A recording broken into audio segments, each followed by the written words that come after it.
ഖുതുബ കടിഞ്ഞ് റസൂല് ഇറങ്ങി, ഖൽബ് പിടഞ്ഞ സ്വഹാബും വഴങ്ങി, നഹല പുണർന്നു മാറിലൊതുങ്ങി.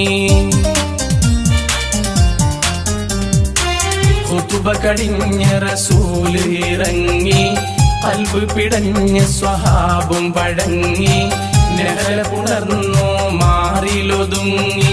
ശരഫുറ്റൂർ മരത്തിന്റെ തടിമറിയിലമർത്തി വെച്ചേ, സ്വകാര്യമായി പറഞ്ഞതിൻ കരച്ചിലും അടക്കി വെച്ചേ.